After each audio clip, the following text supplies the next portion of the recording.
Erev Tov Chavrim. I'm Stephen Ben-Nun. You're watching the Nun Institute of Biblical Research, and fascinating teaching here. And we're just going to have to share this on Israeli News Live as well, because as the title says, biblical prophecy in the news.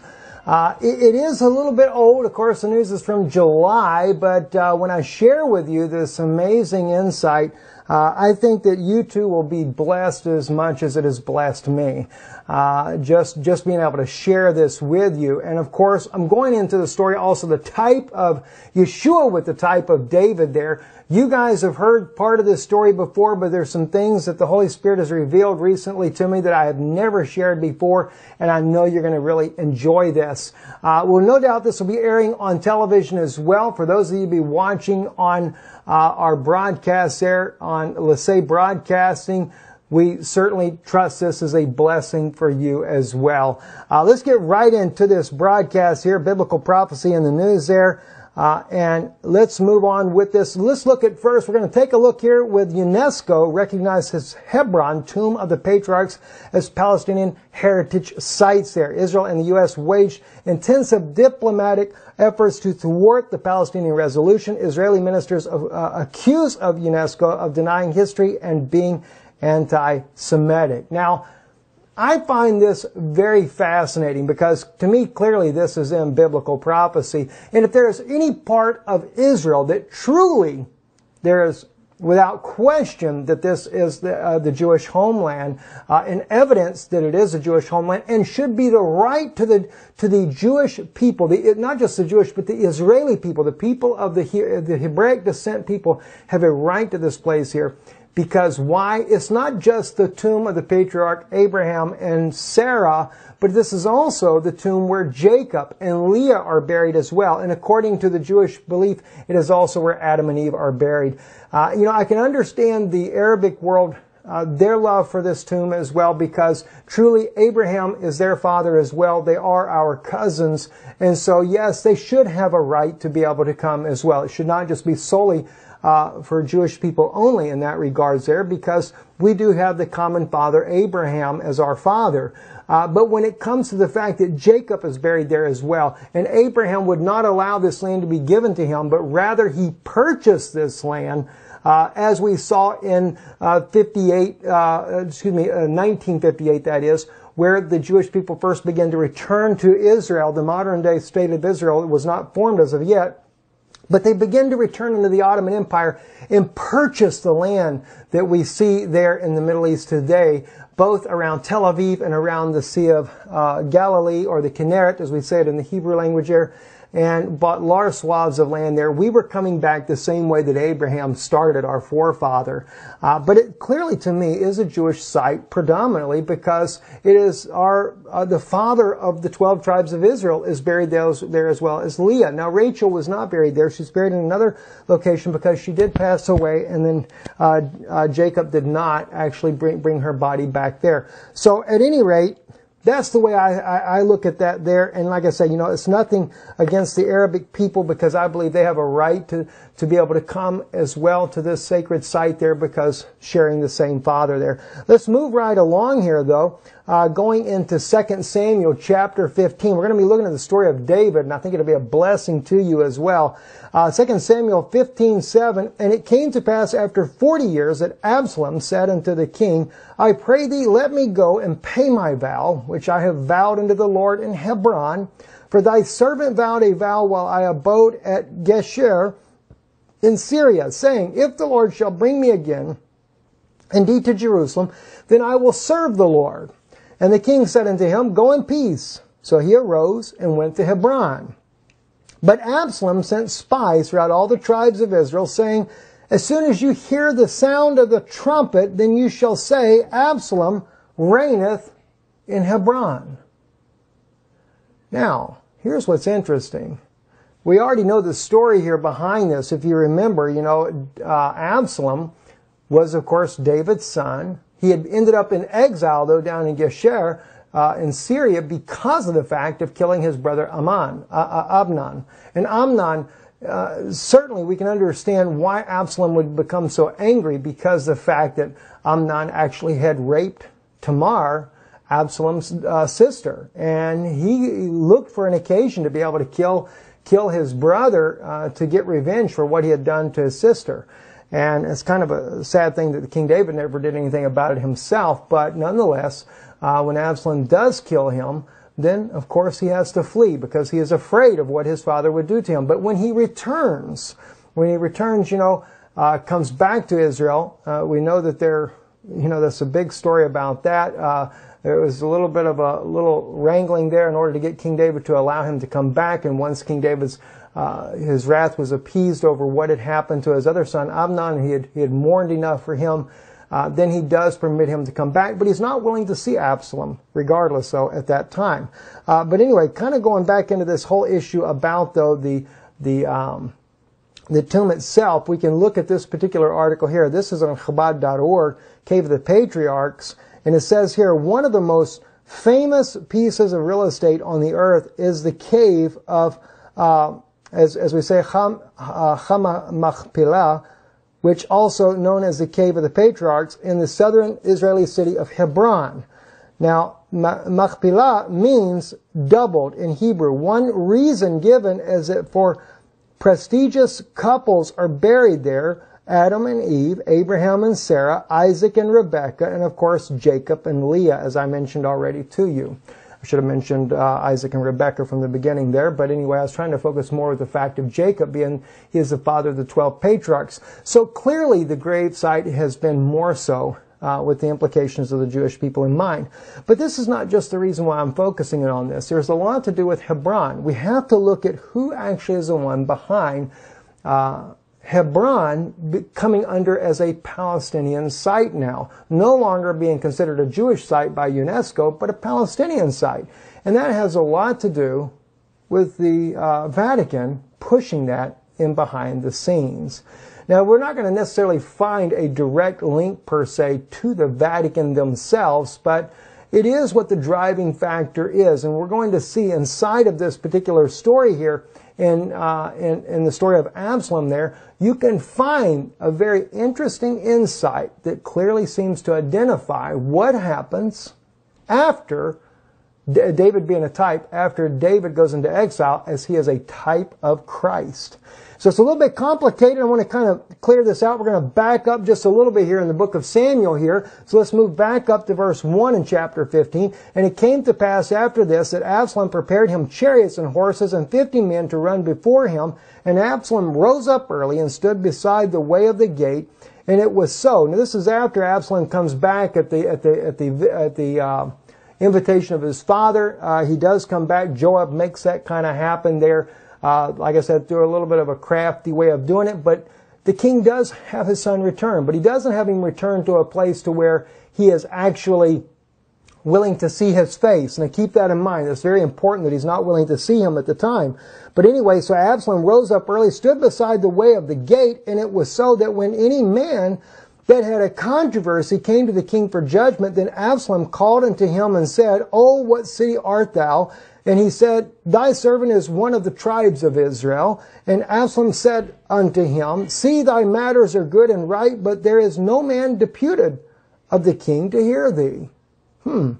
Absalom said, moreover, O that I were made judge in the land, that every man which hath in any suit or cause might come unto me, and I would do him justice. And it was so that when any man came nigh unto him to do him obeisance, he put forth his hand and took him and kissed him.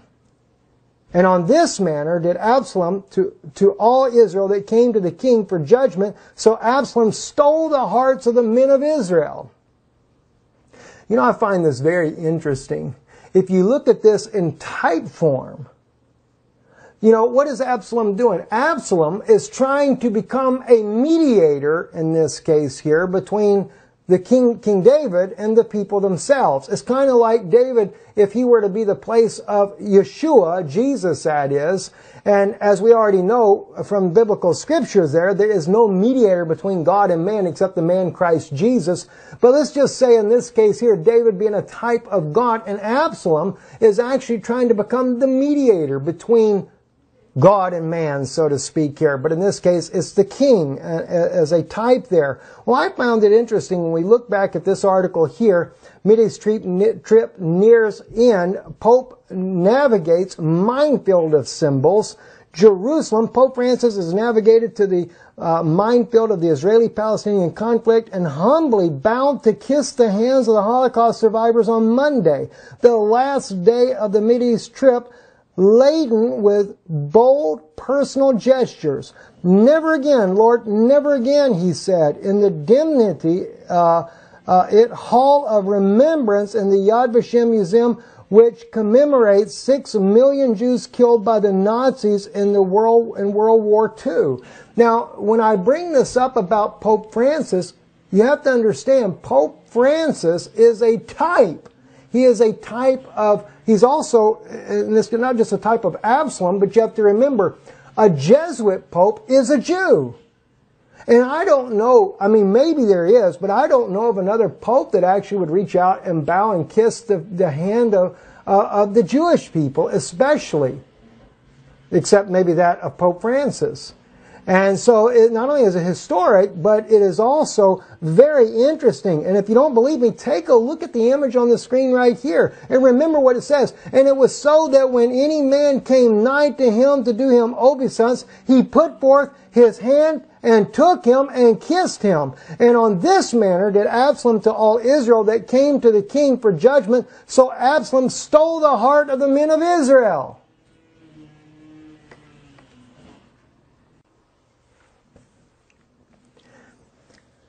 So when I look at this as types and shadows, we're going to kind of go back and forward with this. It's not just to say everything is just one type or one shadow. But in this case here, it's very interesting because you have to remember, as we look at the types and shadows here, the house of Israel has already been has been in exile since, 780 BC, something like that, before Yeshua ever came on the scene. And of course, at the time of David, though, they were not. The house of Israel and the house of Judah were still, it was one nation. The nation had not even been divided as of yet. But nonetheless, they do get divided later.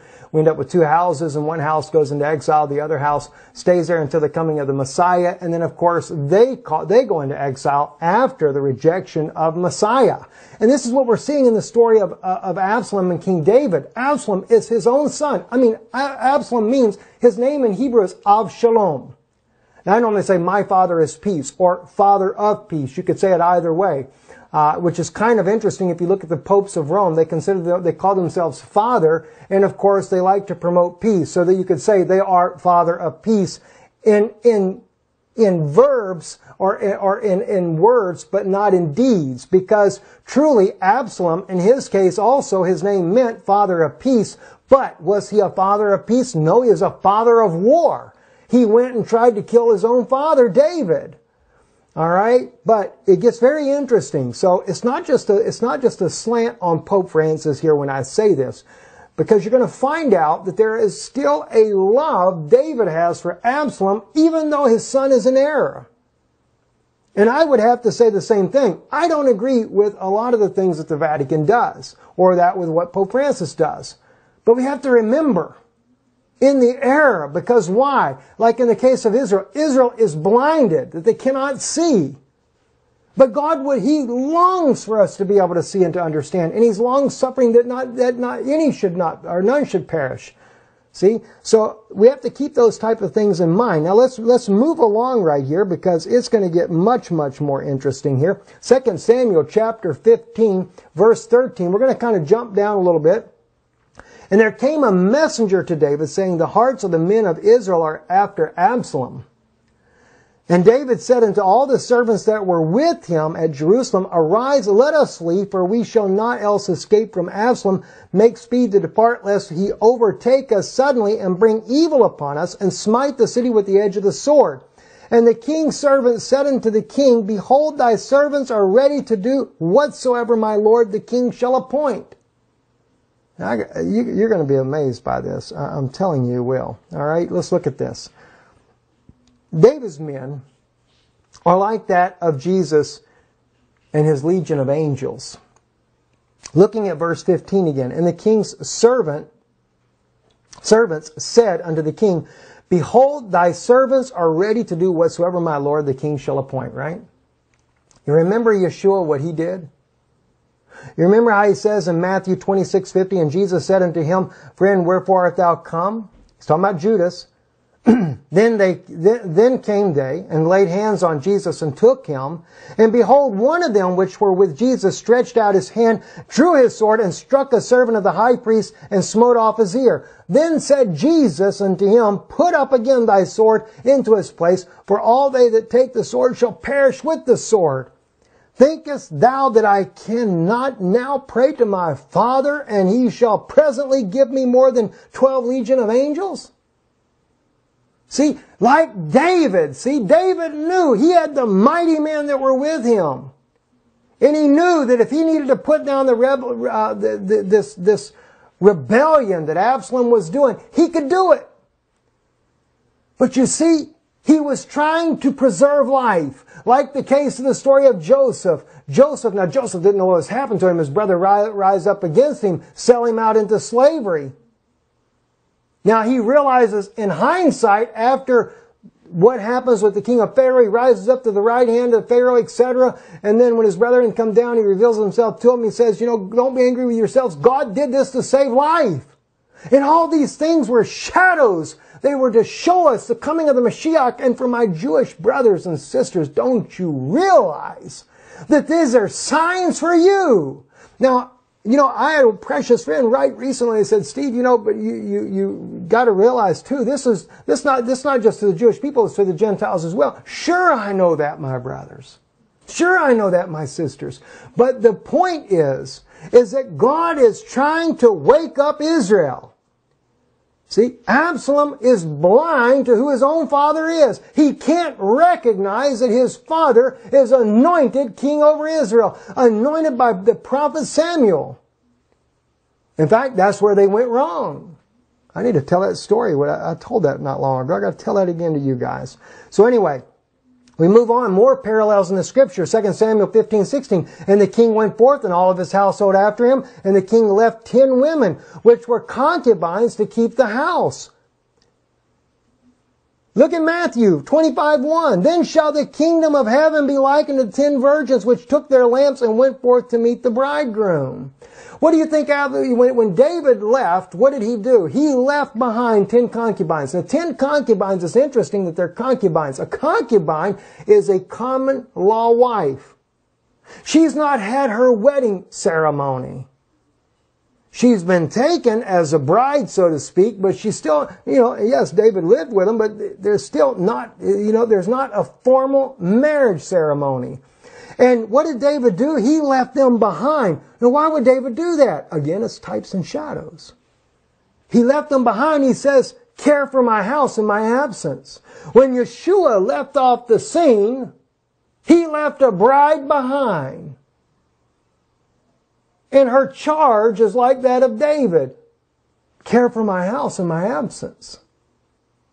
See? And what is it? What is David's house? It's not David's house. In other words, Absalom, who is a type of two types. Absalom can type Rome itself. Like in the case of Hebron, notice what he does. He goes to Hebron to declare that Absalom now reigneth. The Pope of Rome on 2014 during Passover takes a communion cup along with a male delegation, goes into the upper room there on Mount Zion, according to Obadiah's prophecy, drinks the wine and fulfills the prophecy of Obadiah. But also, Hebron could not be left out. Why? There's a type in there. That's why we see that the United Nations, who is one of the main people for pushing for the establishment of the United Nations, was the Vatican itself. And they are pushing also for the Palestinians to get control of Hebron. Why? Because Absalom must declare that he reigns. And what do we see? with the Pope of Rome. Just like the popes today, they consider themselves to be mediators between God and man. That's why we saw in the case of Absalom. He goes down there and he stands at the gate and he sits there and he says, you know, he got in between David and the people. See? He got in the middle of that. Just like Timothy says. Timothy says there's only one mediator between God and man, and that's the man Christ Jesus. We didn't need no mediator by Absalom. And that's what the Vatican has done. They believe you come to the priest, you confess your sins, and the priest will confess them to God for you. Absalom was doing the exact same thing. So in that regard, Absalom is a type, or the priest and the Pope of Rome and all of his priests are a type of Absalom in the regard of mediating between the king. The true king, Christ Jesus. Right? But in this case here, he also represents what? He represents the Jews of 2,000 years ago and even to this day that don't recognize that Yeshua was indeed the King of Israel. So it's twofold purpose in there. Alright? So we look at the parallel here, and the king went forth and all his household after him, and the king left 10 women behind, the concubines there, right? And of course, we have the 10 virgins that speak of Matthew, where Jesus says, and they shall the kingdom of the heaven be likened to 10 virgins which took their lamps and went forth to meet the bridegroom. See? David said, care for my house. So as a believer, as believers in Yeshua, we are to care for our brothers, our Jewish brothers and sisters with love. Absalom put a tent on top of the house and went in there and abused them. You know how many videos I've seen out there of Christian friends that are saying, you know, these Jews, they're no good, they're worthless. You know, you see they spit on the Christians, they do wrong to them. That's the spirit of Absalom on them. They still claim that they're the father of peace, like the popes of Rome claim that they're the father of peace, both of them fighting for the same job. In reality, Pope Francis is a Jew. Sure he is. You can't be a Jesuit unless you're a Jew. That's part of the Jesuit. They believe that they take in the priesthood, that they're following that lineage of it. So amazing the things that are just hidden in here everywhere. So let's continue on. 2 Samuel again, chapter 15. Starting with verse 23, and move on down a ways here. And all the country wept with a loud voice, and all the people passed over. The king also himself. After Absalom takes reign, David is on the run, right? And he's going down, he's going to cross over the Kidron Valley, and he's going to go up and weep over Jerusalem, like Jesus did the same thing, remember? But watch what he says here. And all the country wept with a loud voice, and the people passed over, and the king also himself passed over the brook of Kidron, and all the people passed over toward the way of the wilderness. And lo, Zadok also, and all the Levites were with him, bearing the ark of the covenant of God. And they set down the ark of God, and Abiathar went up until all the people had done passing out of the city. And the king said unto Zadok, carry back the ark of God into the city. If I shall find favor in the eyes of the Lord, he will bring again and show me both it and his habitation. But if he thus say, I have no delight in thee, behold, here am I, let him do with me what seemeth good unto him. The king said also unto Zadok the priest, art not thou a seer? Return into the city in peace, and your 2 sons with you, Ahaz thy son, and Jonathan the son of Abiathar. And I will tarry in the plain of the wilderness until there come word from you to certify me. Wow. There is so much insight in what happens here. David is like Yeshua. Yeshua goes across. He crosses over the Kidron Valley. He goes up. He weeps over Jerusalem and says, how long I would have hovered you as a mother would her own brood, but you would not. David goes up barefooted. We're going to read that in just a minute, so I'll save on that. But notice this case with Zadok there. All right? Zadok the priest and Abiathar, both these men coming out as a type of Moses and Elijah, the 2 witnesses. See? And I say that, and notice, their sons were with them also, Ahamaz and Jonathan. And I find that fascinating, that there they are, them and their sons, and of course their sons only represent the coming of Moses and Elijah in the future time. Like Elijah with Elisha, and of course Moses with Joshua ben Nun. Alright? He says, and I will tarry in the plain in the wilderness until there come word from you to certify me. Now that's a type when Yeshua crosses the river of Jordan, in other words, death, because David does cross the river of Jordan after he goes up past the Kidron Valley, etc. And he crosses the river of Jordan, which is a type of the death of Yeshua, death, burial, and resurrection there. And he's where? In the presence of the Father, waiting for what? Waiting for the two witnesses to get them in one mind and one accord, so that he can return. Oh my gosh, what a beautiful story here. 2 Samuel 15, we're continuing on. And David went up to an ascent on the Mount of Olives and wept as he went up and had his head covered. And he went barefoot. And all the people that was with him covered every man his head. And they went up and weeping, and they went up. And one told David, saying, Ahithophel is among the conspirators with Absalom. And David said, O Lord, I pray thee, turn the counsel of Ahithophel into foolishness. And it came to pass that when David was come to the top of the mount where he worshipped God, behold, Hushai the Archite came to meet him with his coat rent and earth upon his head. And unto whom David said, If thou passest on with me, then thou shalt be burdened unto me. But if thou return to the city and say unto Absalom, I will be thy servant, O king, as I have been thy father's servant hitherto, so will I now be thy servant. Then mayest thou for me defeat the counsel of Ahithophel. Now I find that fascinating. Watch what happens in this right here. Now, all right. Now before we go there, we're going to back up just a minute. Like I said, David, at type of Yeshua, goes up and weeps over Jerusalem. Do you know this is one of the reasons why they believe that the Jews cover their head today with a kippah? Because David and his men went up on the mount and had their heads covered. Now, there's a lot of different opinions about this, but I will say this. The Jews believe that in covering their heads with a kippah, and I used to wear one. You guys that watched the broadcast we've done here, many years ago, we did. I always, as a Jewish believer, I always wore my kippah because I believed that this was in keeping to the will of God. It wasn't a commandment of God because I knew good and well that God never commanded us to wear a kippah. And then one day when I saw this here, that David and his men covered their head, I realized, why has Israel got their head covered? They're in mourning of the Mashiach and don't even know it. It's a sign of mourning. And there's some rabbis that actually quote that very passage. Now, again, as you look, Jesus and David, a perfect type. I'm only going to read Matthew 23 here as to show, because we already read the other part in verse 30 of chapter 15 of 2 Samuel.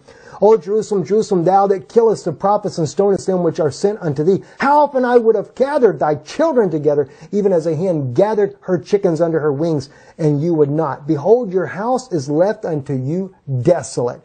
For I say unto you, you shall not see me henceforth till you shall say, Blessed is he that cometh in the name of the Lord. Now here's what's fascinating. In some of the apocryphal writings, he actually says, until you say, Blessed are they that come in the name of the Lord. Now, I don't know if that was implication of the two witnesses, but I take it from the King James here where he says, Blessed is he that cometh in the name of the Lord.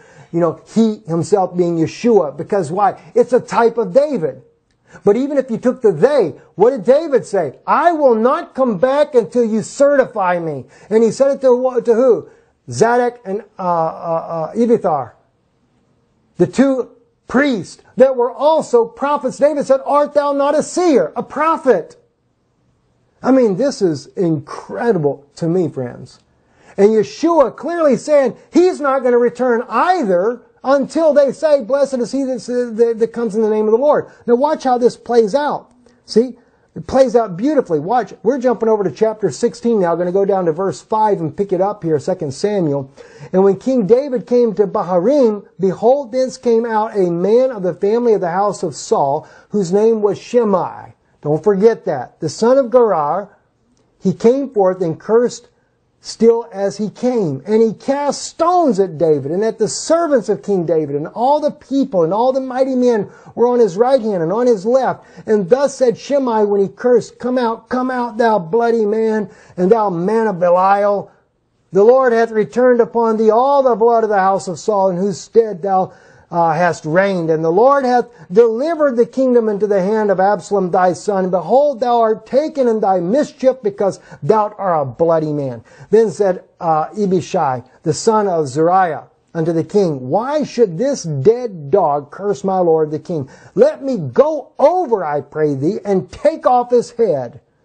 And the king said, what have I to do with you, you sons of Zeruiah? So let him curse. Because the Lord hath said unto him, curse David. Who shall then say, wherefore hast thou done so? And David said to Abishai and to all his servants, behold, my son, which came forth of my bowels, seeketh my life. How much more now may this Benjamite do it? Let him alone. Let him curse, for the Lord hath bidden him. Now, every bit of this is amazing to me when I think about Yeshua, Jesus of Nazareth. Matthew chapter 14, let's look at it. And Jesus said, I am, and you shall see the Son of Man sitting on the right hand of power and coming in the clouds of heaven. This is after he's being brought up for judgment, right? The high priest rent his clothes and saith, what need we any further witnesses? You heard the blasphemy. What think ye? And they all condemned him to be guilty of death. And some began to spit on him, and to cover his face, and to buffet him, and to say unto him, prophesy. And the servants did strike him with the palms of their hands. You know, the thing is Shimei is a Benjamite. A lot of people don't realize that. He was, in fact, is a Benjamite. And the interesting thing, if you go back and we remember the story of Joseph. I taught this just the other day. Remember when we talk about how that Joseph took his cup when Benjamin comes down? His own brother from his own mother, and he's innocent. The boy has done nothing to his brother Joseph. He never was in the conspiracy of selling him out. I mean, at least Reuben was the righteous man trying to, save his brother's life, but they did it anyway. But he still becomes part of the conspiracy. But not Benjamin. And then Joseph takes and puts the cup in Benjamin's bag. And when he puts it in Benjamin's bag, they go back. And as they're headed on their way out, Joseph sends someone to overtake them. And of course, the cup is found in Benjamin's bag, and his brothers are like going nuts over there. Why'd you do this? Why? Benjamin, for the tribe of Benjamin, he was innocent. And the Jews of today, our brothers today, we could say we're innocent. We were no part of that. But yet God knew as a type that the Benjamites would reject Yeshua. And he would be rejected where? At the communion table, with the cup in his hand. The same thing in the story of David. Who comes against David? The Benjamites. Who cries out for his blood? The Benjamites. Who cried out for Jesus' blood? The Benjamites.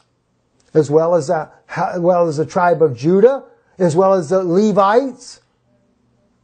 But the Levites told the Benjamites and the Judites, cry out, as for Barabbas, not Jesus. Let the murderer be released among us. And that spirit has been on us ever since. Why do you think that the Palestinians do so much that they do? It's just that spirit of Barabbas. See? A lot of evil that's going on, right? Now let's just move on now. Going to 2 Samuel chapter 16, chapter 16, 2 Samuel. Verse 20, then said Absalom to Ahithophel, give counsel among you whatsoever we shall do. Now, what's happened now? David is already gone. And we know that Ahithophel, who used to be a counselor for David, and everyone considered his own words to be as if it was the word, it was the law. I think you translated it in King James Version, an oracle, like he was the great master. But it doesn't say that. Actually, it's the word debeh. Debeh is the word. In other words, whatever he said, his word meant something. And it meant something to David. But now he has betrayed David, like Judas betrayed Jesus. And you're going to see the perfect parallel in there. I never saw that before until just recently. He also does this to David. And now he's serving Absalom. And don't forget, Hushai, David sends back to find out what's going on with his son Absalom. All right, so anyway, let's go back to it. Then said Absalom to Ahithophel, give counsel among you what we shall do. And Ahithophel said unto Absalom, go into thy father's concubines, which he hath left to keep the house, and all Israel shall hear that thou art abhorred of thy father.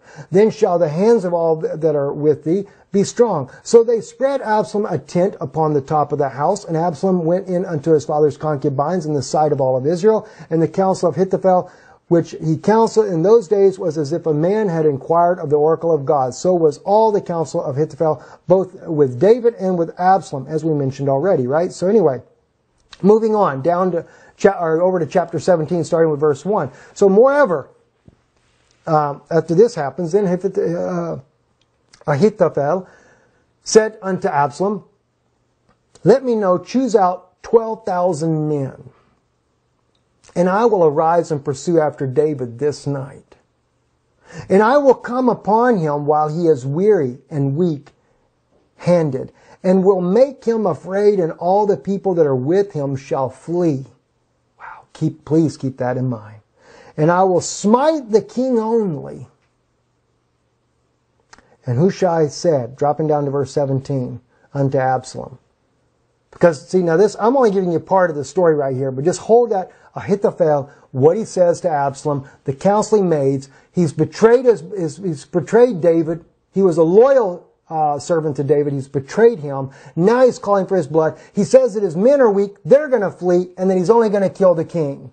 Sound familiar? Sound like what Judas did to Jesus after he betrayed him at the communion table, after he sold him out for 20 pieces of silver. And then what does David do? Takes down that army down there, right? We're going to get into that in just a moment. So it goes on to say, you drop down to verse 7, then Absalom turns to Hushai to get his thoughts on it. And Hushai said unto Absalom, the counsel that Ahithophel hath given is not good at this time. So he's going to try to delay it. And then Hushai sends a message out to David to get out of the plains and get across the Jordan. All right? Also, interesting, the timelines even seem to match up with biblical prophecy. Then we drop down to verse 23 in the same chapter. And when Ahithophel saw that his counsel was not followed, he saddled his ass, arose, and gat him home to his house, to his city, and put his house in order, and hanged himself, and died, and was buried in the sepulchre of his father. Ahithophel is nothing but Judas all those thousands of years ago. Look at it. All right, now I have it in here on the screen in that little blue box here for you. Ahithophel said unto Absalom, let me now choose out 12,000 men, right? Okay. Matthew 24:47, what does Judas do? And while he yet spake, lo, Judas, one of the 12, came, and with him a great multitude with swords and staves, from the chief priests and elders of the people. Okay? But then he also, when you get down to verse 23, put his house in order and hanged himself. That's what Ahithophel did. What did Judas do? Then Judas, which had betrayed him, when he saw that he was condemned, repented himself. By the way, putting your house in order is repentance. And brought again the 30 pieces of silver to the chief priests and elders, saying, I have sinned, and that I have betrayed the innocent blood. They said, what is it that to us? See thou to that. And he cast down the pieces of silver in the temple, and departed, and went and hanged himself. Just like Ahithophel. Isn't it interesting? I mean, the type, my Jewish brother, sister, do you not see? We've been looking for Mashiach for 2,000 years. My fathers, just like yours, have come down. I have loved ones that died in the Holocaust, just like you did. I have a father from the Sephardic side, from Moroccan Jews that came up, as well as a mother from Ashkenazi side. So I know exactly how you feel. And being the first one to believe in my family as a believer in Yeshua. You know, my mother visited churches. My dad, over the years, did a little bit as well. But I ended up leading my own mother to Christ. And my father as well. 2 Samuel chapter 18. We move on down now, getting to verse 5. And the king commanded Joab and Abishai and Ittai, saying, deal gently for my sake with the young man, even with Absalom. Now, as the story moves forward there, Absalom is going out to try, when he finds out where David is, he wants to go and rid David. He wants to kill him, get rid of it. He wants to kill his own father. Amazing, isn't it? So he's going out there, but David is still his son.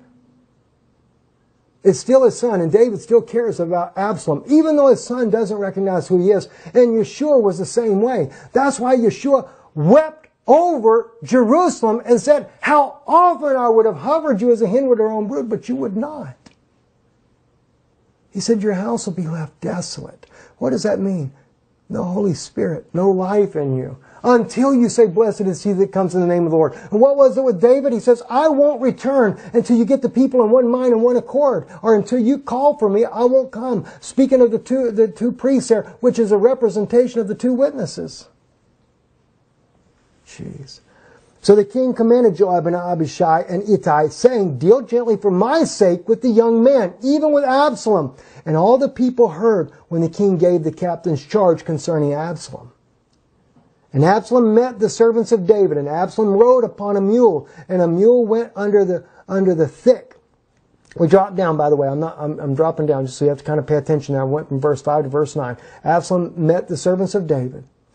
And Absalom rode upon a mule, and the mule went under the thick boughs of a great oak, and his head caught hold of the oak, and he was taken up between the heaven and the earth. And the mule that was under him went away.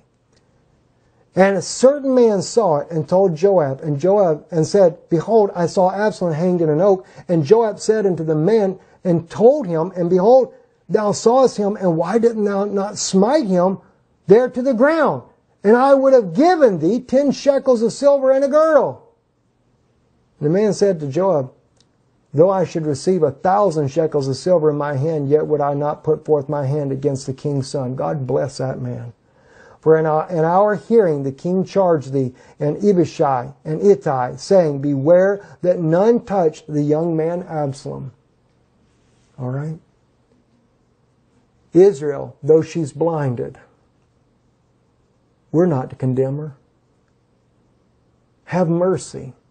That's David's desire. Even the churches, as messed up as they can get, do what you can to help them. That's what the 10 virgins are supposed to do. The concubines of David is to try to care for his house in his absence. And by the way, in David's day, all 12 tribes were there. So that includes the believers in Yeshua that are mixed up in doctrines.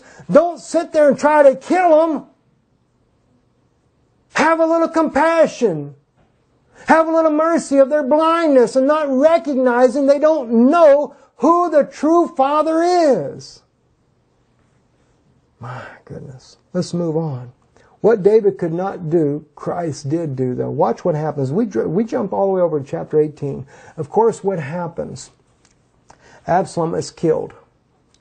Joab kills him. He drives 3 darts into his heart. And then the 10 men that are with him, they all take turns stabbing their spears into him. Remember, you ever see the movie about David? They show that part there. Absalom being killed while he's hanging in the tree. Just brutally murdered. And friends, I hate to tell you this. This is what's happening today. This is what, this is what the churches are doing to one another. It's what the Christians are doing to the Jews in Israel because they can't recognize Yeshua to be the Messiah. And, I've been guilty too, being hard on people sometimes. God forgive me. See, because I want to be more like that young man that wouldn't lay a hand on him, but would have mercy according to the desire of King David. And that's what Christ wants us to be, long-suffering and merciful, right? So this all goes on. This happens. And then the man that comes back to tell David that he was dead and thought this was a great reward made David so mad that he killed the guy for bringing the bad news. But then it comes down to this right here. David hears the news of his son's death. And watch how David reacts. Verse 33, and the king was much moved and went up to the chamber over the gate and wept. And he went thus, he said, O my son Absalom, my son Absalom, Would God I had died for thee, O Absalom, my son, my son. The son of David in the future did what David could not do. He did die for all of Israel. As we move on, David returns to Jerusalem. We get down to chapter 19, moving up. And of course, those of you that know, David began to weep and mourn for Absalom like you wouldn't have it. And you know, even his own men began to get angry with David and said, you know, you bring a shame for the men that fought and died for you. But you know, the thing is, what they did not realize is that Absalom was a type. He was a type of the future of Israel that would be blind and not recognize Yeshua to be the Mashiach. And this is why Absalom wept so much over his son. It was the same as Christ recognizing that Israel was going into 2,000 years and their house would be left desolate as if they were dead, spiritually speaking. That's why he wept the way he did. So the king arose after this all passes and sat in the gate, and they told unto all the people, saying, Behold, the king doth sit in the gate. And all the people came before the king, for Israel had fled every man to his tent. And all the people were at strife throughout all the tribes of Israel, like they are today, saying, The king saved us out of the hand of our enemies, and he delivered us out of the hand of the Philistines. And how is he fled out of the land for Absalom? And Absalom, whom he anointed over us, is dead in battle. Now therefore, why speak ye not a word, bringing the king back? And King David sent to Zadok and to Abiathar the priests, saying, Speak unto the elders of Judah, saying, Why are you last to bring the king back to his house, seeing the speech of all Israel is come to the king, even to his house? You are my brethren, you are bone of my bones and my flesh. Wherefore then are ye the last to bring the king, to bring back the king? I mean, this is beautiful to me. See? Notice what he says, verse 9. We'll look at that again. And all the people were at strife throughout all the tribes of Israel. All the tribes. That's the ones in Israel today. They're in strife against Syria even, when knowing that parts of the remnants of Ephraim are living in Damascus, the Christians that are there. And Manasseh against Ephraim. And by the way, according to Dr. Pigeon, good friend of mine, he says that the tribe of Manasseh, little different from what some people believe, is actually many of those are living in Russia. They're Russian Jews. They're Russian Christians. Right? Don't even realize it. And then we have the other tribes, some in America, some in Europe, etc., all fighting one against the other. Wars and using their own weapons against one another. The churches are against one another. The different Orthodox sects are against one another. See, David said all the people were at strife throughout all the tribes of Israel, saying, The king saved us out of the hand of our enemies. And yes, Jesus died for us all, but yet we're all at war with one another. And he delivered us out of the hand of the Philistines, the giants, the Nephilim. And now he has fled out of the land for Absalom. Because you didn't recognize him to be the Messiah, my Jewish brothers and sisters. Our forefathers didn't recognize him. He was killed and had to leave. Watch what it says. Well, let's move on though. Go into verse 14, same chapter 19 of Samuel. And he bowed the heart of all the men of Judah, even the heart of one man. This is what they did. This is what Zadok did, as a type of Moses and Elijah there, him and the priest there, Abiathar. So that they sent this word unto the king, Return thou and all thy servants. He had to get all of them in line. All 12 tribes, brother, sister. So the king returned and came to Jordan, the Jordan River. Christ crossed it. He's got to come back. And Judah came to Gilgal to go to meet the king, to conduct the king over the Jordan. And Shimei, the son of Gerir, a Benjamite, which was of Baharim, hasted and came down with the men of Judah to meet King David. And there were 1,000 men of Benjamin with him, and Ziba, the servant of the house of Saul, and his 15 sons, and his 20 servants with him. And they went over the Jordan before the king. And there went over a ferry boat to carry over the king's household, and to do what? Wow, the ship of Zion. There it is. Now it felt good, and Shimei, the son of Gerar, fell down before the king, as he was to come over Jordan, and said unto the king, Let not my Lord impute iniquity unto me. Neither do thou remember that which thy servant did perversely the day that my Lord the king went out of Jerusalem, that the king should take it to his heart. Friends, as we close here, I want to share with you why Shimei's name is used in this passage here in the book of Zechariah. Because what happened that day with David is the same type with Yeshua. Zechariah chapter 12 verse 7 we begin, The Lord also shall save the tents of Judah first. That's the house of Israel. That the glory of the house of David and the glory of the inhabitants of Jerusalem do not magnify themselves against Judah. Isn't that interesting? He's using David right there as a type. Why? Because you're going to see David is still a type of Christ. Even Zechariah the prophet saw it. In that day shall the Lord defend the inhabitants of Jerusalem, and he that is feeble among them at that day shall be as David, and the house of David shall be as God, as the angel of the Lord before them. And it shall come to pass in that day that I will seek to destroy all nations that come against Jerusalem, and I will pour upon the house of David and upon the inhabitants of Jerusalem the spirit of grace and supplication, and they shall look upon me whom they have pierced, or actually in the Hebrew that's thrust through. Now, most of us think of that being his hands and of course his feet. It could be his side, though, where he was thrust through with the spear by the Roman soldier. Yes, Israel's still guilty of both charges. Because why? We delivered him to the Roman authorities to do the dirty work. It's the way it is. God clearly shows, even when it comes to Titus, the Roman general, they say that it was the Syrian army that did the dirty work in destroying the temple. But God says you were as one of them, talking about Titus, the Roman general, when Jerusalem was destroyed, ransacked in 70 A.D.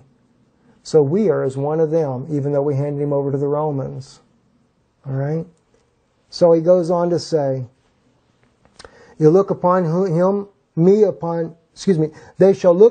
me whom they have pierced, and they shall mourn for him as one mourneth for his only son, and shall be in bitterness for him as one that is in bitterness for his firstborn. My friends, God showed me something about that today. It truly is going to be the house of Judah weeping over Yeshua that we killed him. But it also will be a reminder for Israel. Why? Because David wept over Absalom as if it was his only son. And Israel did not understand. But in that day they will understand. In that day shall there be a great mourning in Jerusalem as the mourning of Hadrimon in the valley of Megiddon. And the land shall mourn every family apart, the family of the house of David apart, their wives apart. The family of the house of Nathan apart, their wives apart. They're both from the tribe of Judah. The family of the house of Levi apart, their wives apart. The family of Shimei apart, and their wives apart. Shimei, the Benjamite. Isn't it interesting that Zechariah brings him up? Why? Because Yeshua was thrust through. And when he's coming back, Shimei is going to be weeping as he was during the times of David and his family. All the families that remain, every family apart and their wives apart, that's the Samaritans that were there as well. My friends, it is the most beautiful story, and I've not even done it justice. I pray God have mercy on me for not doing justice with this tonight. But it is an incredible story, incredible, beautiful type to show us who the Mashiach really is. It is a message to the Jewish people as well as to the Christians of today. We must have mercy and forgiveness for one another. And recognize we have to be in one mind and one accord for the Mashiach, for the Messiah, for Yeshua to return. And I can't see any other way but your two witnesses that'll help bring them back. Bring the tribes of Israel, the believers of Yeshua, whether you be Jew or Gentile, into one mind and one accord, except for the type of Zadok and Abiathar, your two witnesses. In this case, their sons are to be the ones that will be returning. That's the only way I can see that. And I know many think, well, we'll be gone before then. How are you going to go in a rapture when you can't agree with one another? You don't have enough love in your own heart for your brother to treat him as yourself. Think about it. We love you and thank you. Thank you for watching. By the way, I do want to mention something very serious. My wife needs your prayers. And I can't really say what this is about, but she is in very much need of prayer. And so we're asking you to be in prayer for her. Also, your support and help in this ministry is greatly appreciated. We do need your help as well. We do have to go back over to Europe here in November for a few weeks. We'll be coming back to the U.S. Then we go back to Europe again in the spring of the year, as we'll be gone for quite a while then, but then we'll be back in the U.S. But we're hoping when we return that we can actually, if my wife gets to doing better, that we'll be able to start to come around and visit with you around the country here. We've been wanting to do that so much, but we are dealing with some very serious issues. And I'm just not at liberty to speak about this. But my wife has asked me to say to you that she desperately needs your prayers. Very important. God bless you. We love you. Thank you for watching. Visit our website, israelnewslive.org or .co.il. If you're in Israel, you can do israelnewslive.co.il. We thank you. God bless you. And we love you. Shalom.